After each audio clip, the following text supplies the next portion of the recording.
Hello everyone. As a child, I think we all had, well, most of us had stuff that we collect, or like stuff that were our favorite toys, or whatever genre that is that you liked. Of course, mine was the Hot Wheels and robots. I think I had quite a few Hot Wheels, but I did concentrate more on robots than anything. Well, I had this particular robot in my collection that was like my all-time favorite, and it was a yellow robot with 3 red eyes. It was not patterned off of anything out there. It was just a creation of all its own. Like nothing inspired this robot. So it was when our cousins started staying with us that my cousin had played with it and left it outside, and it got broke. It got crushed and ruined. I had a lot go on with this robot. I even took it to school, I remember, and a boy stole it. And I caught him in class playing with it, and I turned him into the teacher, and the teacher made him give the robot back to me. And it was after then that I quit taking my toys to school. But yeah, so this robot got ruined, and then when I grew up, I wanted it back in my collection. But so I went on a quest to find this robot. Took 20 some odd years to obtain him. So, but after a few decades, I was perusing online. Somebody had posted pictures of a robot museum that they had visited. And lo and behold, on that shelf was this robot. Now, I did some research to find out where the museum was located and how to get a hold of the museum to talk to them about this robot. So I called them. It must have been 2 or 3 in the morning, sometime in 2006. So we're talking about 15 years ago. I had called this museum, and it was 2 or 3 in the morning. I was going to leave a message, a voicemail, for the proprietor of the museum to give me a call back. I was so excited that I had found this robot because I had posted pictures of him, a drawing of him like this on the internet. I had posted pictures of him and put them on forums and asking if anybody had seen this robot or has this robot to get a hold of me, because I was interested in obtaining him and putting him back in my collection. So I had called this museum to leave a voicemail, and I was shocked somebody answered. And it was the owner, Joe, answered the phone. And I was just going to leave a voicemail. And I told him, I was like, look, I did not mean to call so early, but I literally was just going to leave a voicemail. And he's like, well, I figured if somebody's calling this early in the morning, it must be important. Well, it was important, but it was only important to me, like it was important to me, and that's it. So I described the robot. I told him my dilemma. I told him I saw it on the shelf and wondered if he's interested in selling. And of course, that was his private collection, so he was not. He said, that little guy's hard to find. I was like, oh, I know, you know. So we had this conversation about the robot, which wasn't for very long because it was so early in the morning. And I decided to make a trip to this museum. And when I got back a hold of Joe and asked him if he remembered that conversation, and of course it was like 15 years ago at 2 or 3 in the morning. Of course he wouldn't remember that conversation. Who's going to remember a conversation like that? So he although he didn't remember the conversation, I asked him, would it be okay if I come tour his museum and take video footage and also have an interview with him for my YouTube channel? He, of course, graciously accepted. And so that's where we are going. Adamstown, Pennsylvania, to the Robot Museum, where we will get to meet Joe finally after talking to him about a robot 15 years ago. And he will give us some information about his collection. Now keep in mind, guys, if you're not a fan of robots, this video might be boring for you, but it is very informative. If you are an avid collector of things and this just isn't your genre of collecting, I still would encourage you to watch the video all the way through. Now the video, I had like 2 hours of footage, guys, and I cut out so much. but I kept what I felt was relevant information and very informative. So I'm going to show you this video as I toured the museum. So you're going to see off and on where we talked to Joe off and on, and then the rest of the time in between we're filming his collection. And the reason that Joe was an off and on thing and it wasn't just a full sit down and let's talk to him straight thing is because he had quite a bit of visitors that day, so he had to attend to the visitors. Now the museum part where his private collection is behind a wall that if you first come into his shop, you're in the gift shop, and he's got a variety of different things, not just robots, variety of different collectibles for sale that you can peruse. Now, if you want access to the museum, you kind of have to know that it's there, number one, and number two, you have to ask Joe for permission, and Joe will gladly show you his museum, if you ask him for access. So we're going to get now into the interview and the tour of the Robot Museum in Adamstown, Pennsylvania.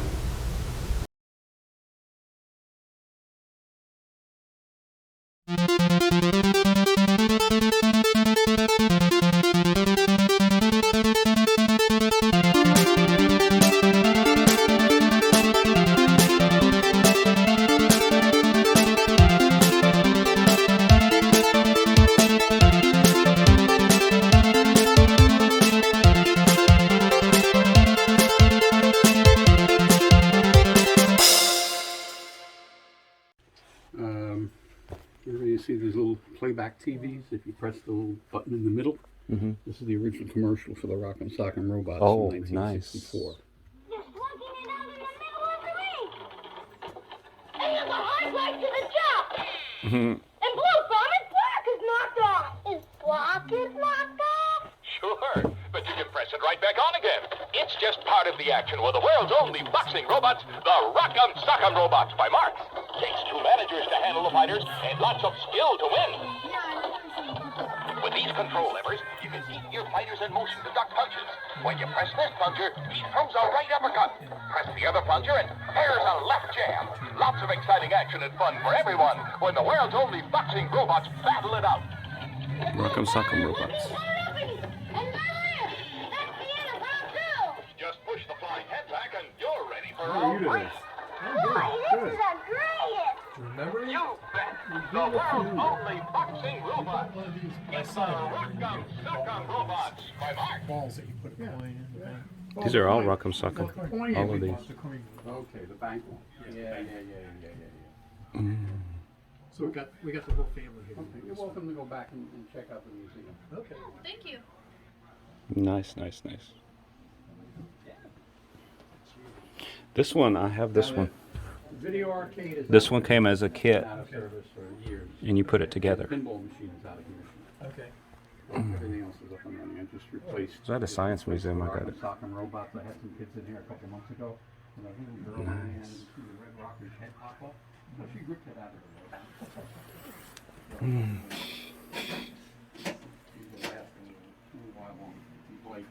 Play. Oh yeah, Mr. Machine. Mr. Machine. That's Mr. Machine. He has changed so much over the years.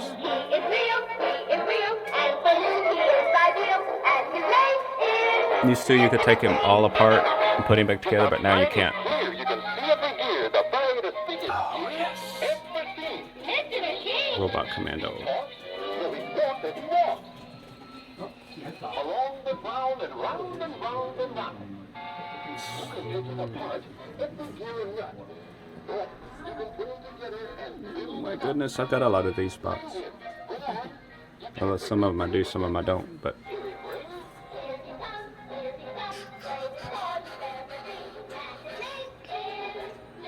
Wow. You got quite a collection though. Thank you. Well, I've been collecting since the mid-'80s, so. Nice. And my wife and I used to live on the west side of Manhattan, so I had the 5 boroughs of the city of New York to find these things. And then, plus with eBay now, you can buy practically anything on eBay. Except. And even a robot fan, look at that. Oh yeah. Yeah. That is so cool. I gotta rewire it. The lights don't light up in the eyes anymore. But What inspired you to? retired New York City cop, and for the last 10 of my 20 years, I was on the SWAT team. And about 30 years ago now, my wife and I were up here antiquing, and we were in a toy store looking for something for my cousin's birthday, and Margot spotted a little plastic robot in a toy shop, and she said, "Oh, honey, isn't this cute? You work with robots. Here's a toy robot. I'll buy it for you." And then she bought me a second one and a third one. And had she known my obsessive-compulsive personality better then, as she found out later on, she never would have bought me the first one. Yeah. Because it just got way out of control. So you worked with the robot with the bomb squad then? It was a bomb squad type robot that we didn't use for explosives. The bomb squad had their own machines. We used ours for tactical situations, hostage situations, barricaded perpetrators, emotionally disturbed people. Anybody threatening to shoot the first cop that comes through the door, we'd send in our machine, and we'd let the machine take the abuse. What triggered my obsession was Buck Rogers, and I know you're familiar with Twiggy. Yeah. And then also Battlestar Galactica. You know, the Cylons and stuff. Oh yeah, yeah. And what I had noticed is, I don't know how many people even, if you look at this picture, this is one of the Cylons, and this is from the Phantom Menace, General Grievous. Right. To me, I see inspiration. Yeah. Oh yeah. You know. Sure. So. Oh, yeah. Well, there's only so many ways to design a robot. You know, after a while, they all begin to look the same. This is Robert Kinoshita. He was the costume designer for both Lost in Space and Yes, Forbidden that Planet. is a beautiful. That is. Oh my gosh, it's beautiful. And Yeah, there's a lot Robbie. a lot of people confuse the two. But again, there's Yeah, only they so do. many ways you can put a guy in a robot suit before they all begin to look the same. You know. Unfortunately, he passed away a few years ago at 102. Really? 102. Yeah. He had a good long life. That's great. Yeah. Do you know if he's designed any other famous ones besides? That's probably his I think those are the claim to two. fame right Yeah. there, huh? Well, let's see. This is it's the famous one. Yeah, Lost in Space. Yeah. That's amazing. And this was the new reboot. Yep. Robbie, right? Yep. But Not much of a fan of that design, but Dick Tufeld provided the voice for the reboot as the old one. Welcome to Altair 4, gentlemen. nice. I am to transport you to the residence.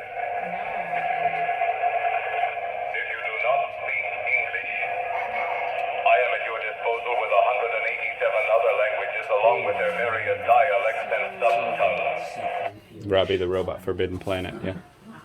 Look at the bobblehead. Let me see if we can get this guy to work here. Not wanting to activate it. Well, you gotta bounce the light off the palm of your hand at just the right angle into his chest. Oh, there we go. There you go. Danger. It either needs new batteries or a brighter bulb up here. Yeah. Wow, look at that. That is neat, though. I know you have Gort. You can't have a robot Yes. missing without Yeah, Gort. he's back here. I knew you'd have Gort. I don't even have Gort in my collection, and he's readily available. I just Well, you can still find the tin wind-up that Rocket USA did back in 2000, and then this is a bobblehead. oh nice. If anything should happen to me, you must go to Gordon.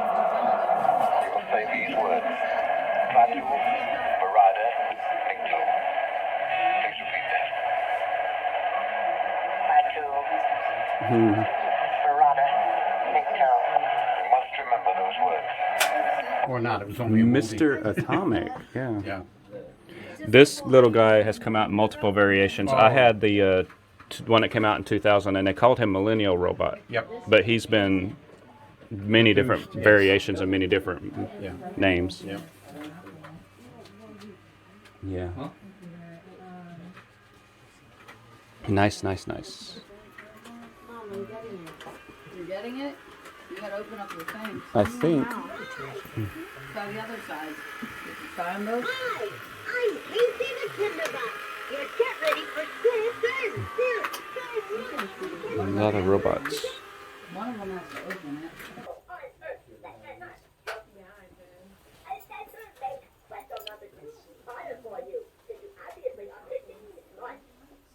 I have him, but this one's in better condition. This one right here is in a lot better condition than one I got. Oops. Oh, nice.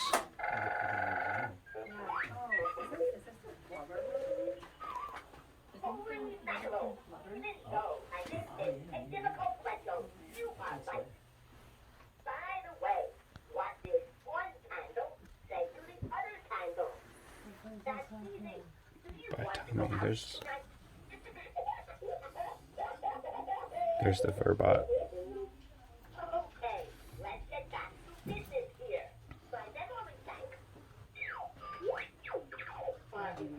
These little guys were called Rascal Robots, and they came in a lot of different variations. A lot of people will put them on eBay and call them R2D2s, and they are not. They are not R2D2s.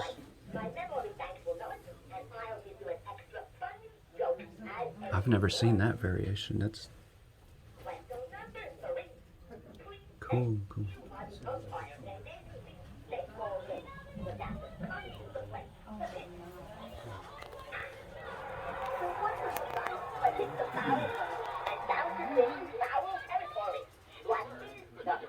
I know, I'm like super worried whenever I go somewhere. This is close. Right here. That's not him either.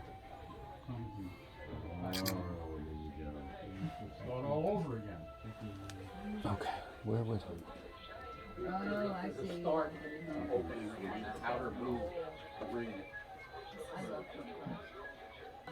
The Iron Giant.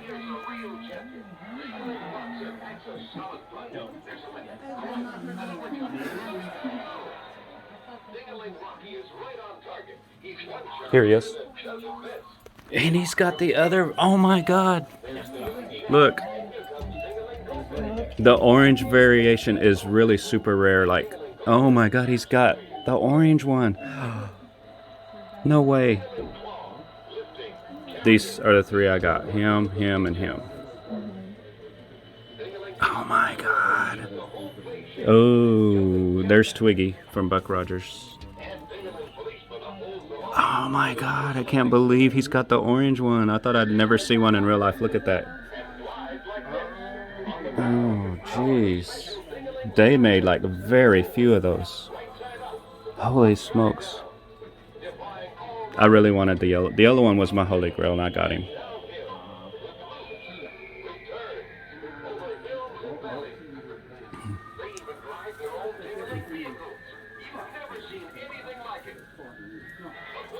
Yeah. I knew that I had the right place. I knew I had the right place. Oh my God, I can't believe he's got the orange one. I didn't see the orange one. So he must be a new addition since I saw this one. I've got him back there. This guy, little guy right here. He came from occupied Poland during the war when he was made. They had different color variations. The most popular was the red one.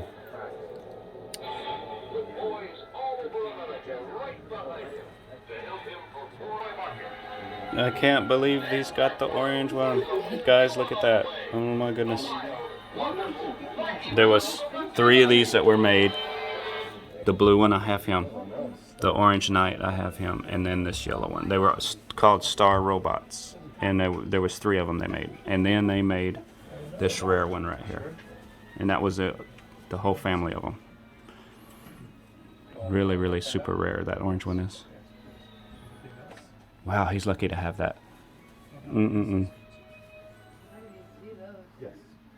I just knew I'd never see one in real life. The orange one.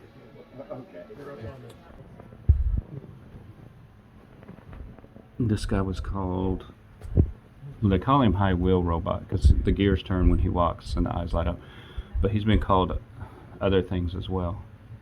It's kind of funny, they'll make the same robot sometimes, but they'll name him something different.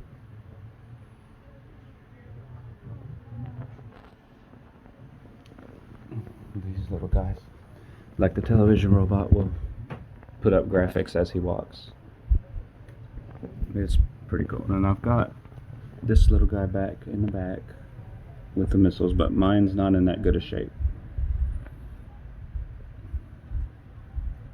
A lot of times you'll find these, but the missiles are missing or something. Oh yeah. This was called the Atomic Robot. He would blow smoke. He would talk. Back in the day when he came out, it was pretty cool technology. And yes, he was called Magic Mike, the Atomic Robot. The original. These are a little bit smaller. These are tinier than the original versions. Let's see, there's the Atomic Robot, and he's tiny.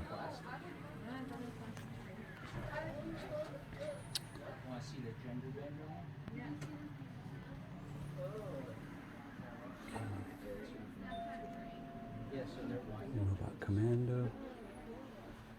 Why does he sort of look like a stormtrooper, guys? Yeah, no, you got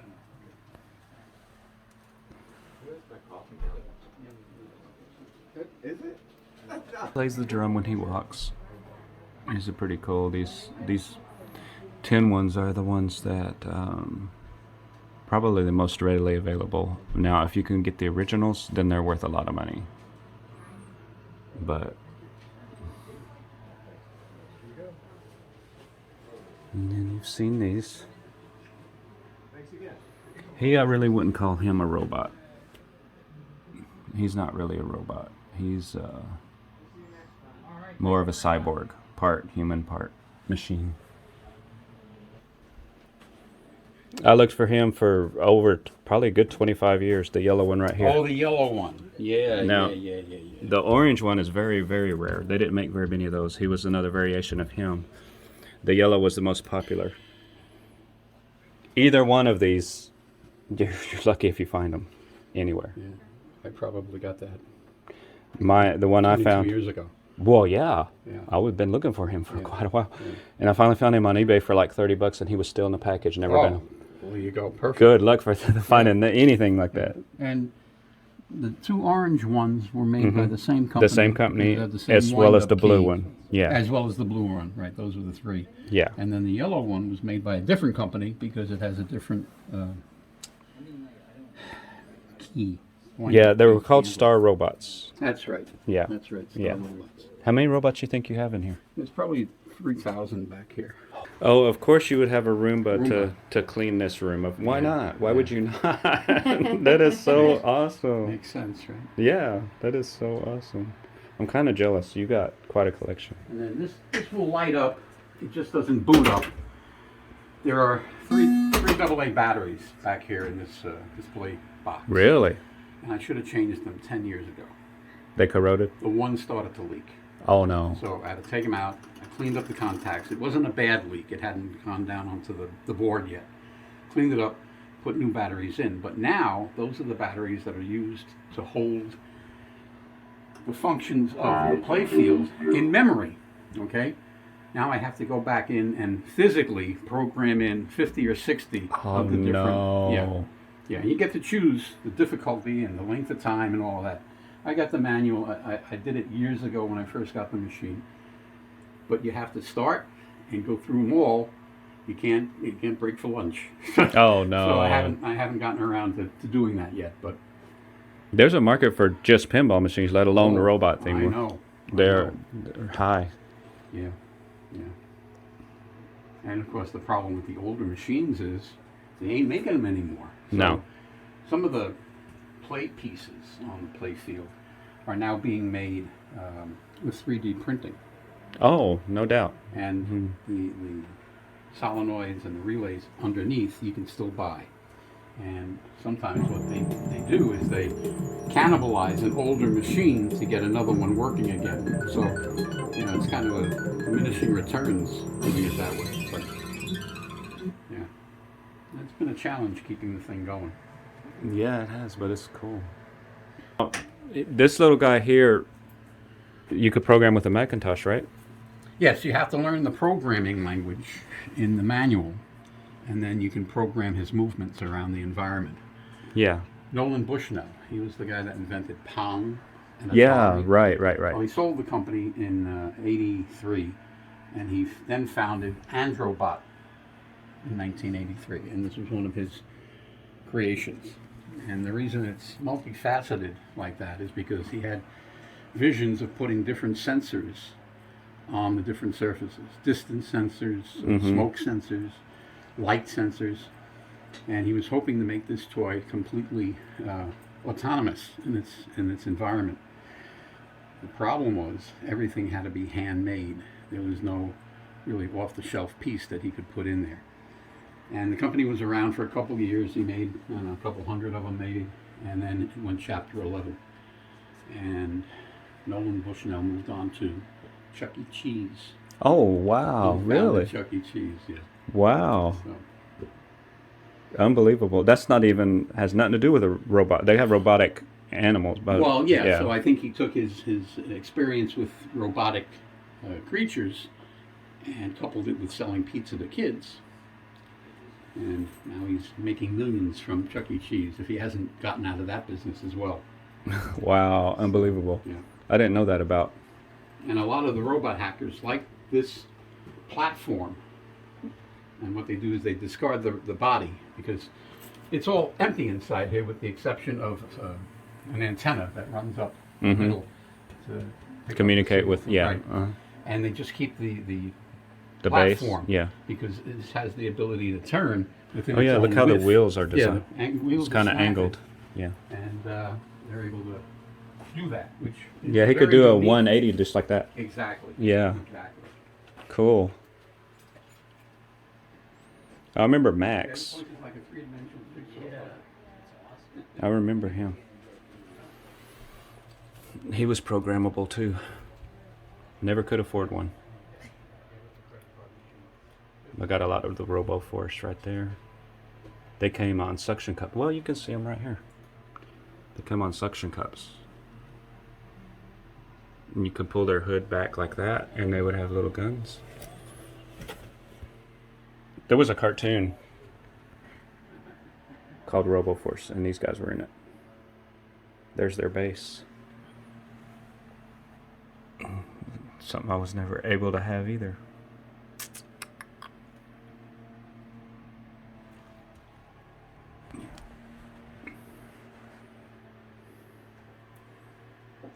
Wow, unbelievable.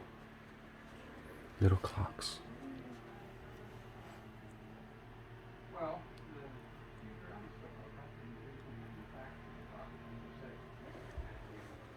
Dalek.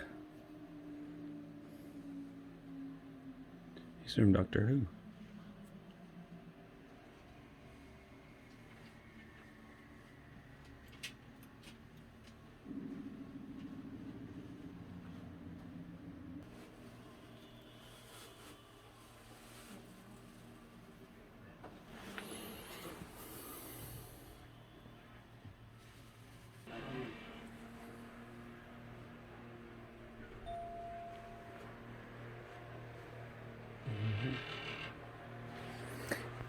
This was the Dinobot. I have one, he was called Dinobot. I have him back there. He's not in the greatest shape as mine isn't. But he walks, he'll spin, and then the top comes open and a dinosaur pops out.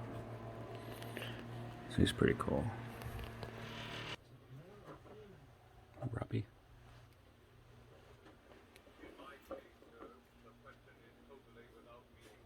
Would you happen to have a Vincent from the black hole? I didn't see him. yeah.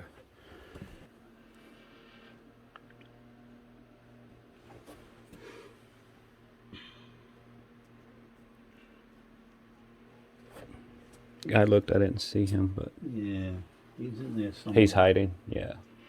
And he's a static toy, right? He doesn't Yeah. roll or move or anything. Right. He was just. Yeah, he's got to be in there somewhere. I know I have him.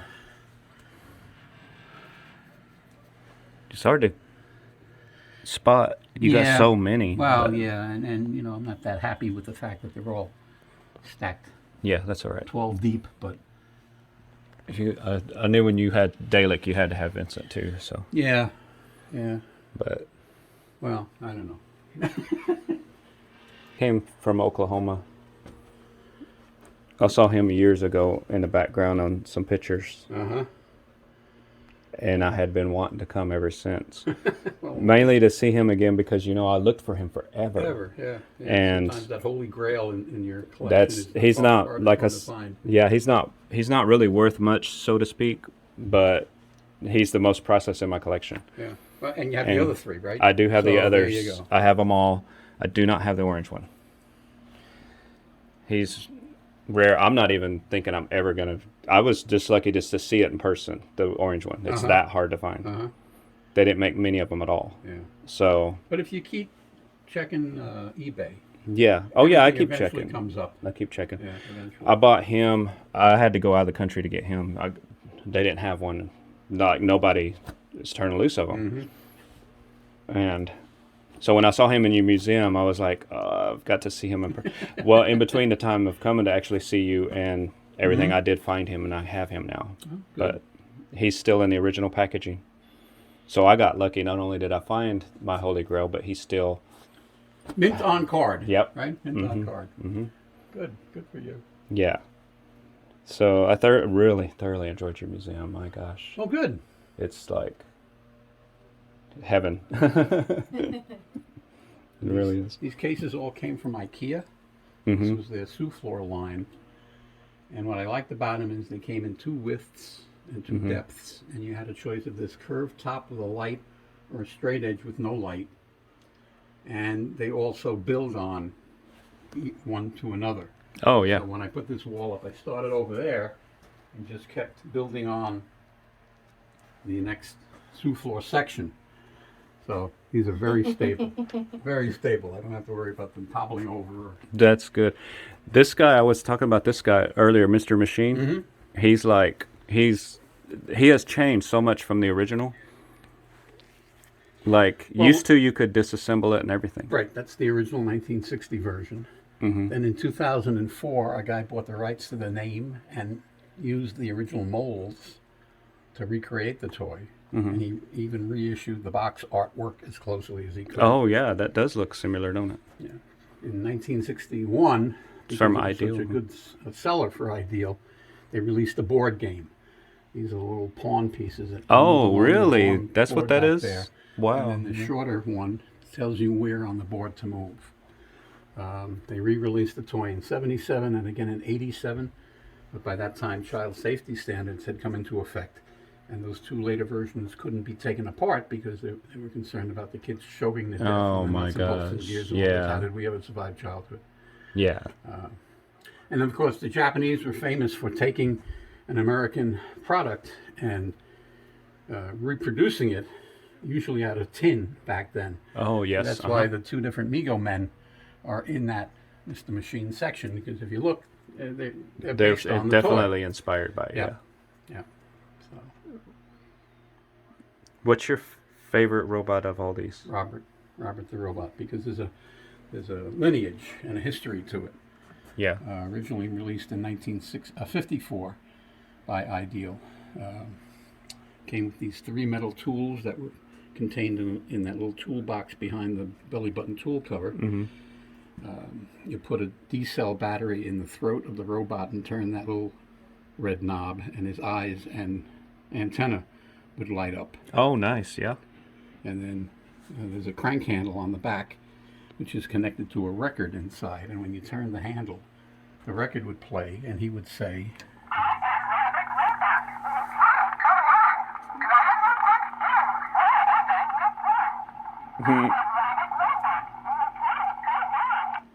Nice. because Ideal was in direct competition with Louis Marx, who made the cover of that Time magazine back in 1955. Marx came out with the electric robot, and they're very similar. They design, are very similar. Square head, Yeah. skirted design, metal tools, two plastic tools in a tool drawer. This one spoke via a record. This one could communicate via a Morse code buzzer Oh, nice. on the back. And Louis Marx always sold his toys for a penny or two less than the competition. That's how he made his millions of dollars. That's why he eventually became known as the Toy King. So the next year that Ideal released Robert in 55, They kept the price the same, but they basically cheapened the toy by eliminating the tools. Oh no. Okay? Yeah. So it saved them a couple pennies in the production, and that's how they were able to break even. The third year, they cheapened the toy even more, and then it was in production from 56 to 59. Yeah. They eliminated the way the head was put together. The eyes and the antenna were now molded into the same gray plastic. And they eliminated some internal linkage that made the arm swing back and forth when the robot rolled forward or backwards with the remote control unit. And just like with Mr. Machine, they re-released the toy in 2004, and this time, instead of a record inside him, there's a little computer chip that lets him speak. Oh, okay. Okay. So there's a little bit of a history of the whole toy, and of course, being a completist yourself, you have to have each variation you of do. the toy You along got the way. to, right? Yeah. Yeah. Wow, nice. So these are connected to the remote? Yeah, there's a cable that comes out of the front of the remote there and pushes onto a plate in the base of the robot. And there's an outer cable that rotates. Oh, okay. Causes the wheels to turn when you crank the handle. Right. And then when you squeeze the trigger, there's an inner piano wire cable Oh. that pushes in and out, and that makes the front wheels turn right or left. Oh, wow. So with the Wow. walk-on control, you can control the direction, the speed, and That was high tech back then. back then. And this was the first American-made talking toy, very high tech for its time. And they used that talking mechanism, which is a little plastic record for a lot of other toys. There was I believe, a Dick Tracy talking police car that used the same Ted Duncan was the guy that designed that. Wow. And they used that in a bunch of other toys. Because again, it was state of the art at the time. Especially Yes, it for a toy. was. It was. What did you think of the Transformers? I'm curious what you thought of Well, them. I don't have any in my collection, only because It's a crossover you toy. would I need think. you would need an entire museum Oh, just for those, yes. just for them themselves. Yes. And I always kind of considered them. What's the word? You got me in this one. Well, Either you're a robot all the time or you're not. Transform, sometimes you're a robot, sometimes you're a motorcycle, sometimes you're a van, sometimes you're a Volkswagen, you know. well, see, I had always, as a kid, collected the Hot Wheels, of course, and robots. Right. Well, when those come out, that was the best of both worlds, right? Oh, sure. But I never could afford them we were so poor. I never could afford them as a kid, so I never got into them. But I was more lenient. I was more towards robots anyway than that, and I thoroughly enjoyed the cartoon, the first one when it came out and stuff. Yeah. But that's as far as I never got obsessed with them, because you're right. It would take an entire house just to keep them. Thousands of them. Yeah, by there this was. time. They keep going back to that well, you know. And then my concern always was, well, you needed to know exactly how to transform them. Yeah, you did. And if you did it the wrong way or you turned it the wrong way, you could break the arm off or the leg off or whatever. So They had directions when they sold it to you, but who kept those? exactly, You know. exactly. Who kept them? Yeah. So. Yeah. They're too schizophrenic for me. You know? They can't decide what they want to be. And then back in the day when they made them, they were well made. Yes. And then as time they got cheap, just like you were saying about Mr. Robert. Yeah. I mean, They cheapened it. they over cheapened them all up, and Yeah. yeah. But, you know, that's the bottom line. The toy companies still need to make a profit. So, yeah. Oh, here's Mr. Zizek's fortune-telling alien. Oh, fortune telling Yeah, alien. get ready to operate him. Now, while he's warming up here, getting ready to give you instructions how to operate him, you need to think of a yes or no type question you want him to divine the answer to. Kind of like a talking magic 8-ball.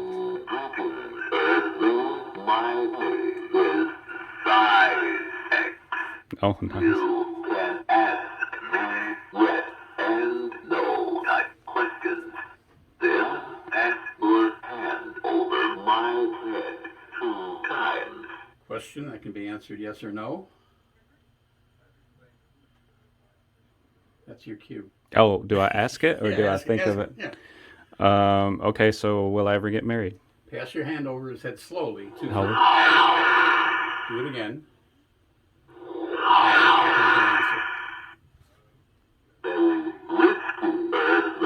Very risky, Earthling. Now, if you don't like that He is answer, cute. he's got 39 other smart alecky answers that get chosen at random whenever you pass your hand over his That head. is pretty cool. Yeah. Will it snow tomorrow, Mr. Isaacs?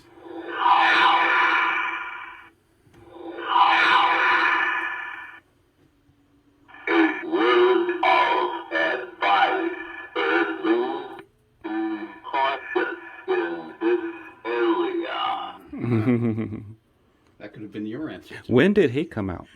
85. Okay, 84. I was gonna say because I knew nothing about him. Here's the box for him. Yeah. Oh, And again, nice. it was like a state-of-the-art toy at the time because all of those answers are on a chip at the base of the toy. And there's a little light sensor in there as well. And when you pass your hand over his head, the light intensity changes. And on the second pass, it trips the next randomly selected answer from the voice chip. Wow, And nice. talking toys that spoke that well in the mid-'80s were Oh an yeah, oddity. a lot of people saw them as AIs, even though they really weren't. But Right. you know, Right. people were like, the AIs are coming. You know. Coming and getting. Yeah. Yeah. Nice. See, a lot of these robots I have, like him, for instance, but mine is in not nowhere near as good a shape. You know. Well, a lot of these toys I bought brand new, so they came mint out of the box.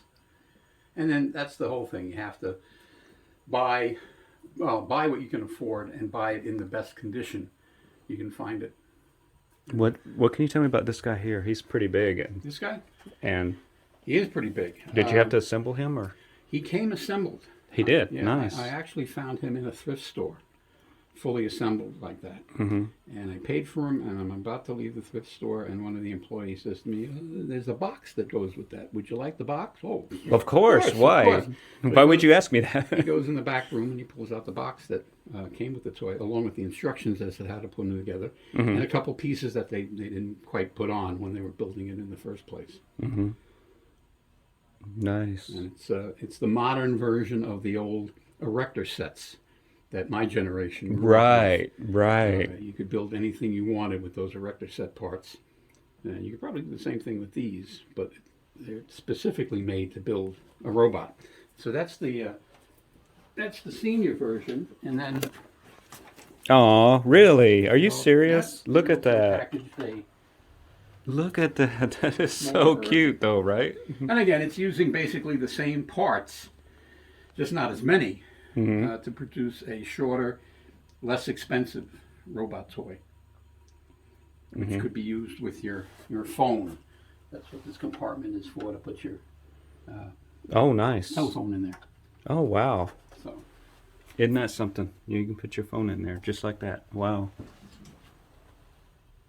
And I think you can control him through your phone as well. And you got the Rascal Robots. But I never saw this variation right here before. The But yeah, white ones? the Rascal Robots here. Rascal that's- Robots, and then They, over a 10 or 15 year period, they re-released them. These were done in white and black. These were done in red and blue, chrome. There's the other chrome version yeah, back right, there. right. Yeah. And then they did it in a set of gray back there. And I do remember Omnibot, Mm-hmm. and it's made by Tommy as well, but I never was able to have one. I do have the Verbot by Tommy. Tommy's, they went defunct, right? Because I know Durham, they went under. Yeah, Tommy Robots. Yeah, I don't know if that company name is still being used anymore. It might still be. They were really big in the late 70s, early 80s, Mm-hmm. mid 80s, yeah. And yeah, they were one of the premier robot companies back in the day. Yep. Hitchhiker. I've never seen Hitchhiker before. Look at there, guys. I've never seen that before. And what's Yeah. unique about that is there's a gyroscope inside the toy. Nice. And you have to let it build up the speed, and then the remote control causes the torso to tilt one way or the other. Oh, wow. Which would then lift the robot up on one foot or the other. And the circular pads on the feet would then cause the robot to advance forward. Oh, wow, really? Yeah. So it's a very unique he's mobility system that particular robot has. wow. And the one in the back, you could talk through that, and it would Yes. come through the robot, right? Yes. Nice. And these are the two boxes. It was originally made by ITC, Mm-hmm. and then it was, I guess, bought because it was such a good seller by Mattel for the following year. And they changed it a little bit. The original ones had more door openings to put batteries in, and the Mattel version, all the batteries went in the back of the toy. Wow, nice. A cotton candy Candy machine. machine, yeah, I got that off of eBay years ago, and it's been a long-term project. The Have you parts are ever all- made cotton candy in it? No, No. but all the parts are there. It's just a matter of resurrecting it. And then, He's still a great addition to the museum. oh, I and- think so. Yeah, and then the Wow, candy candy dispenser. dispenser. This Timex watch display, eventually, it says coming soon. It's been coming soon for 22 years. I want Yeah. to cut strips of foam board and run them down the openings here, and then take all the wristwatches that are crammed in this earring display case Yes. and lay the watch band flat onto the foam board. Mm-hmm. And that displays not only the watch itself, but also the watch band, which sometimes is more decorative than the watch face. What would you say your favorite show was that had robots in it? I know you're probably you got to be a sci-fi fan. Well, the movie, of course, is Forbidden Planet. Mhm. I mean, I've been watching that version here for a long time. Yeah. And when I begin to mouth the dialogue along with the DVD, I know it's time to change the DVD. Yeah. TV series, gee, I don't know. I'd have to think about that one. I don't think there were very many. Mine was, Growing up in the 50s and 60s. I think Buck Rogers, Oh, yeah. was mine with Twiggy. A lot of people choose Star Wars because of the droids, you know. Yeah. But Yeah. come on, I love Star Wars. Yeah, Star Trek was my movie, my series. But Not many good-looking robots in Star Trek, though. no, there's not. But to me, the robot shows were back in the 70s and 80s. Yeah.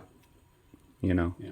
And now so much of it is all done with CGI. CGIs, yeah. So Nice. there's a couple more Daleks down here. And this big Oh yeah, these are radio bigger control Daleks. version. And he's a big one. Yeah, that's a radio control. You can see the control box behind him. Oh yeah. Nice. Yeah, you got a really nice collection here. I'm so glad I made the trip. I really am. And I was hoping that if this place ever got out of the red and into the black, that I could continue to reinvest the money in buying some of the older lithograph tin robots. Those are the pieces that have really appreciated in value over the years. And I've done that in a few cases, but not to the full extent that I wanted to do. Here's an original robot. Here's the box for it. It was called the Electric Remote Control Battery Operated Robot, made by Linemar. And this one still works. Really? With Wow. that control box, you can make it move forward or backwards. There are little pins that come out of the bottom of the seat that make it move, and the eyes light up. Here is a reproduction of a robot that was made probably within the last 10 or 12 years. And if you don't know the difference between the original and the reproduction, it could be very easily fooled to an unsuspecting novice collector. So you really have to know what you're... Oh, that happens a lot, surprisingly. Yeah. Well, probably not surprisingly, but yeah, that happens a lot. Lilliput is a fine example. Lilliput Oh, yeah. was a fine example of... How it's very valuable, but a lot of people buy the reproduction thinking they have an original. They don't. That and Atomic Robot Man Atomic is another Robot. one that they reproduced. Atomic Robot and original is a holy grail for a lot of collectors. But Yeah. Well, Lilliput, most collectors will agree that was the first robot made in Japan back in the late 30s. And then Atomic Robot Man came out in 1949. Yeah. So that's the second robot made. So some collectors, if they want to do it in chronological order, they have to have those first two. And you can get a reproduction Lilliput real easily. Oh, well, yeah. But yeah, because it's all flat surfaces that are tongue and groove together. So, yeah. I think some of these guys started out, wasn't it? They at first they made cans or something, and so during the war they decided to turn them into toy robots. After the war, one of the industries that the Allies allowed the Japanese to engage in was toy production, and the story goes, and it's backed up by fact. If you look inside many of these old toys that were made after the war, you can still see the original lithography of the from the soup cans. can or the bean can or whatever on the inside of the toy. They would only worry about cleaning off the outside of the can to put their own lithography or paint on. To make a robot. Right. And that's how you can tell you have an original from the war, actually from the war. That's you know? right. That's right. I've never in my life seen one. Probably never will. But, you know, I really like the looks of this guy right here. Oh, the disc spitter. He's pretty cute. Yeah. Richie Robot. Richie Robot. Yep. We got another one that's loose right there. Oh, this guy. Yeah. Yeah, he's from guy. Durham, 1977, 78. Yeah, that sounds about right. Yeah, he's got the Durham industry. Which they went bankrupt. They were facing lawsuits from Tyco, I think. There was a huge lawsuit Oh, yeah? from Tyco. I believe it was Tyco that, they were rivals with. And Yeah, this one probably has a little different sticker on it or something where it's not working. yeah, it doesn't look like he's, he's wanting to work. Winding up. But I see there's stress marks on, his feet, so somebody must have... Yeah. Yeah, and he's kind of coming apart right there. But Yeah. yeah, I looked for him forever, and I finally got him. Yes. Yep. Nice. And RoboForce was a huge thing in the 80s before the Transformers. Oh, sure. And you got a Zerbot right there. Is that Zureg? You would probably know better than I. Yeah, that's one of the That was Zeroids. from the Zeros, and he's from Durham Industries too. Yes. You still got him packaged. That is Well, awesome. it's deceiving. I've had one that was when I was a kid, and it's played with condition, but Yeah, the case is cracked on this, and when I bought him, you know, the batteries go in his legs, and the batteries in this case had been left in there, oh no, and they started to corrode and swell. So not only are they in their the legs, they've swollen up inside the legs. I actually had to use a drill in order to drill the batteries out. So it's a rough piece, and it's not complete. But you know, there's always the hope. Well, I'll come across another one, and I can cannibalize the two to make a complete one. So. Yeah, he was on tracks, like tank tracks. Right, the rubber treads. Yeah. Yeah, and the Zeroids. Yep. Yeah. Wow. And Mego originally made them, and then I don't know. Did Durham make? Durham made wind up. type? They made wind up versions where you just wind it up, and Right. it wasn't battery powered. Right. And they made them all of the Zeroids wind up. Durham did, and Durham was my go-to bot company growing up. But I think probably because they were affordable. Oh, sure. So, you know. Yep. But, well, thanks so much. You're welcome. Thanks David. so much You're for talking to me and everything. This is awesome. I'm glad you made it. Oh, yeah. I was beginning to wonder. Yeah. It was getting after 12 noon. I hope he's not lost and still on his way. Yeah. Oh, my gosh, I'm in heaven. We're going to get out of your hair, though, but do appreciate you. You're very welcome. In 1968, Dr. Silver wanted to make his mark as an inventor working for 3M.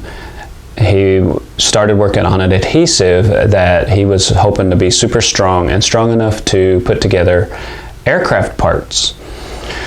He developed a microsphere system, which were tiny microscopic spheres that in order enabled the adhesive to adhere and bond to surfaces, and then be able to separate without leaving residue.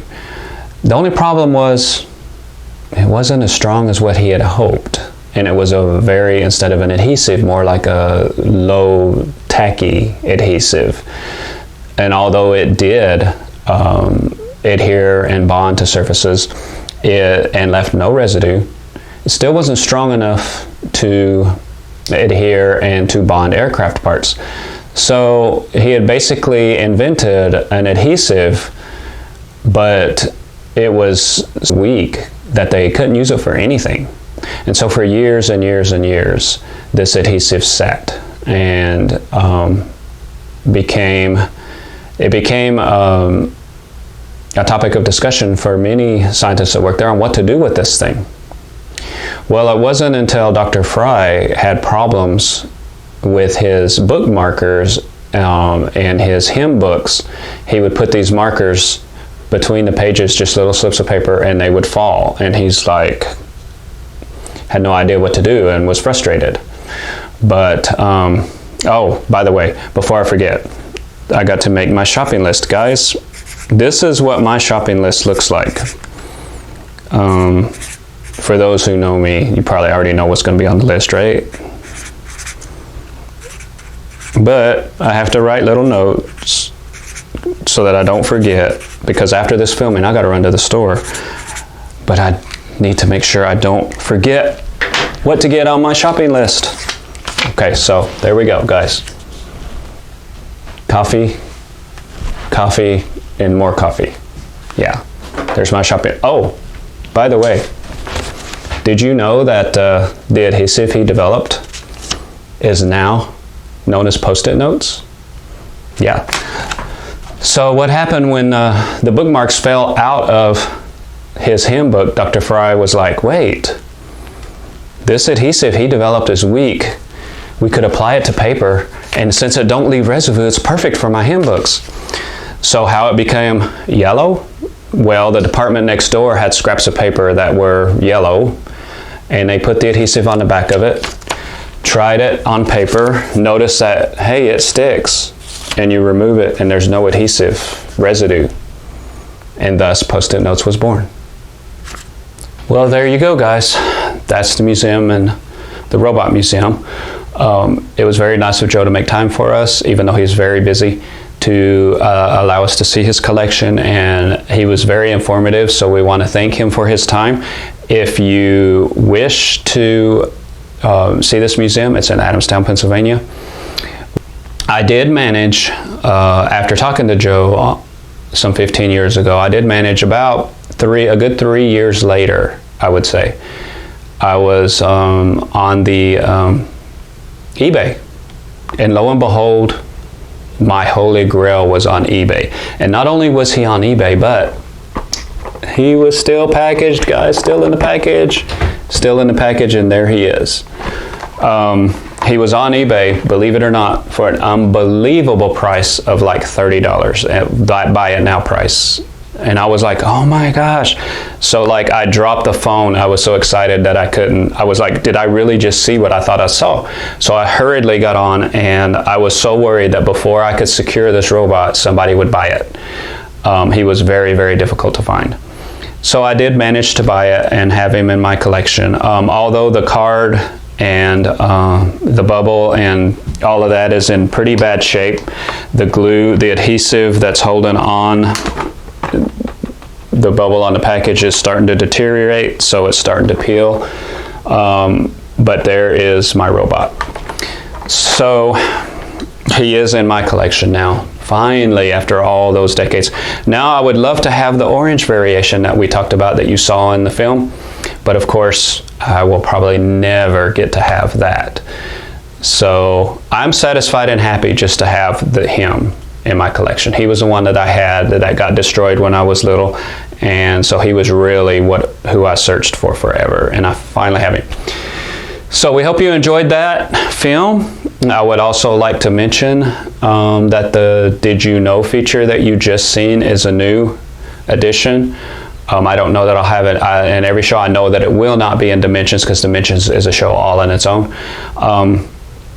I will tell you that that started back whenever I was doing the quantum physics blogs called Your Science Connection. I had that feature at the end of my blog, and sadly, a lot of my subscribers subscribed and admitted to me they subscribed to my blog just to see the Did You Know feature. So I thought it would be fun to include that on my YouTube channel, since they enjoyed it way back when. And if you by chance, it's a long shot, but if you by chance used to watch Your Science Connection or listen to, it was a podcast that was on the internet back in 2005, 2006, 2007, somewhere in there. If you happen to listen to that show and you found this channel, I found the CD that had the pilot episode of that.